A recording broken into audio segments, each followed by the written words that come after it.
In this video, I'll demonstrate how to work with sound in Maya, how to render images, and how to combine sound and images in After Effects and Premiere. I've started with a scene that's already animated to a sound file, so I'll show importing sound by choosing File, Import, locating the sound file, and clicking Open. It should pop right into the timeline. It sounds kind of complicated. And as you scrub, you should hear the sound. If you right-click on the timeline and choose the sound submenu, you'll see that there are a few different options. The sound file should pop up here, but you can also use the tracks editor to edit sound a little bit. Now, if I hit play, It sounds kind of complicated. the sound should go along with the image, but if it doesn't, it's because your playback speed is not set to real time. Choose real time from the playback speed, and any other setting, like if I choose play every frame, max real time, the sound doesn't play along with the image. So I'll switch back to real time, hit play. I'm not sure I'm going to do it right. Now, in order to render this, I will first check my render settings, make sure I choose the right renderer. In this case, I'll choose Arnold. Make sure I choose some settings to make this render in the right way.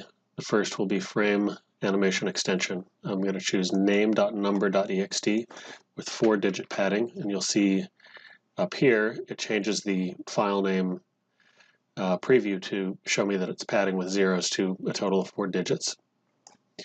Image format I'll change to something useful like PNG. That's a good lossless format. The renderable camera, I want to make sure that I choose the right camera. The preset for image size, in this case I'll choose HD 720, and you see that my render gate has changed size, so that's an important one to set early on in your process. And that also selects a few other options. It sets the width and height to 1280 by 720 and the device aspect ratio to 1.77. Now I also need to set the start and end frames. I'm going to render frames 1 to 99. And before I do any rendering, I want to check if my render looks good. So I'll render the current frame.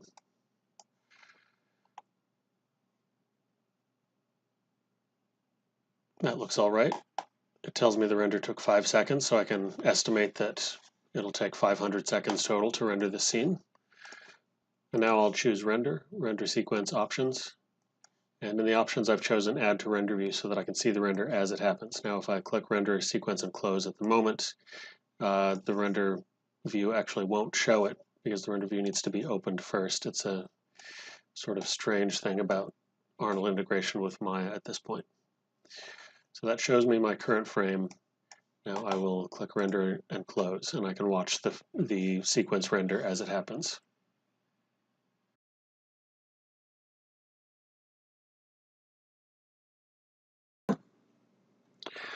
Now that the render is complete, I can open up the file browser and take a look at the rendered frames. Now it renders right into the images folder in your current project directory. So first thing I'll do is make a new folder and drop all the rendered frames into that folder just to help with organizing files. And you can use your choice of image viewer to preview all those frames. Looks good. Now I will bring those files into After Effects first.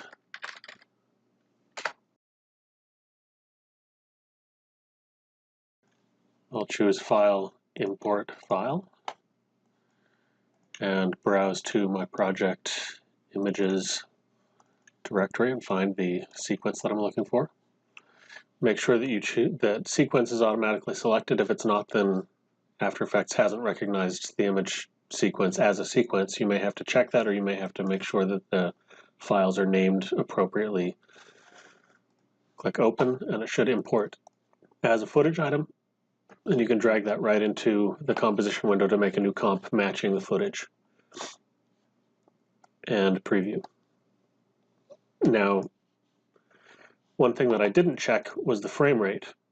You can see in the project window that it has a frame rate of 30 for both the footage and the composition. And in Maya, I was animating at 24 frames per second. So if I include the sound at this point, you'll see that the sync gets lost very quickly.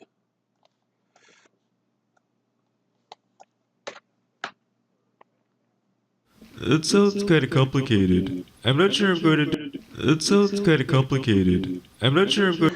So it starts off looking synced and then loses sync very quickly. The way to deal with that is right-click on the footage, choose Interpret Footage Main, and set the frame rate to 24. Now, the frame rate of the footage has changed, and you'll see that in your project window it actually added some extra time at the end of the footage item. Rather than trying to correct this composition, I'll delete the composition and make a new one. Right-click, New Comp from Selection, drop the same sound file in, and preview. And now it'll stay in sync. It sounds kind of complicated. I'm not sure I'm going to do it right. Now I'll render, composition, add to render queue, and choose some options. Generally, I like best settings and lossless as my render settings and output module, so that, at least as a starting point, so that I have the best quality. The format, I'll choose something like QuickTime with the animation compressor. That's a lossless format that keeps the quality as high as possible until I'm ready to encode this to another format. I'll make sure I have video output selected and audio. Click OK. Select a location and click Render.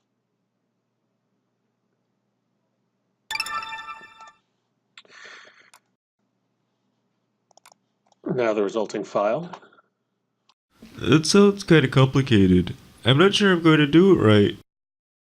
Now I can take that footage into a program like Adobe Media Encoder to re-encode for the final target format.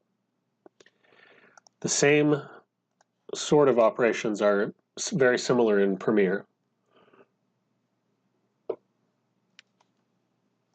I'll start a new project.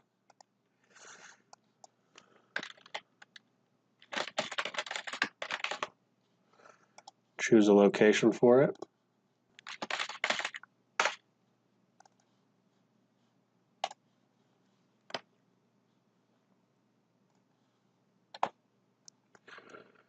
And an appropriate preset. My footage was rendered at 720, 24 frames per second, so I'll choose a preset that has 720p and a 24 frame per second frame rate. Click OK. And File Import.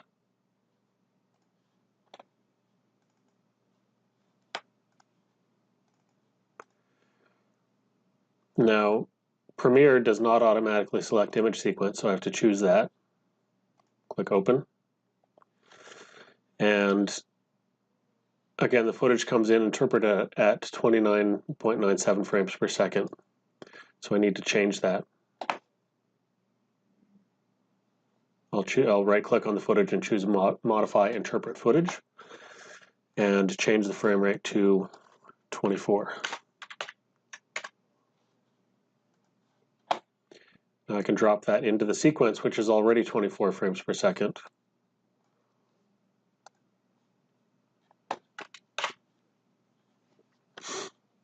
Import the sound file.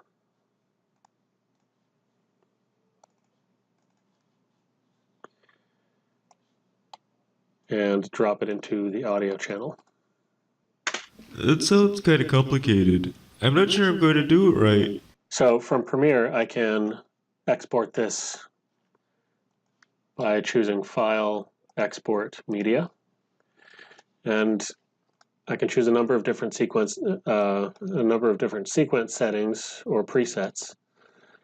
I'll try H.264 and a preset like YouTube 720p 23976. So this is 24 frame per second, 720p encoded for YouTube. I'll choose a file name.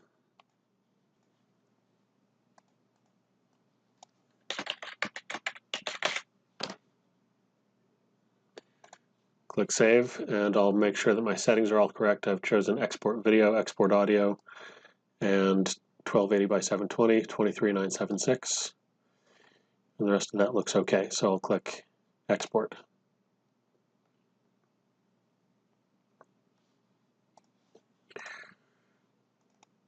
It sounds kind of complicated. I'm not sure I'm going to do it right.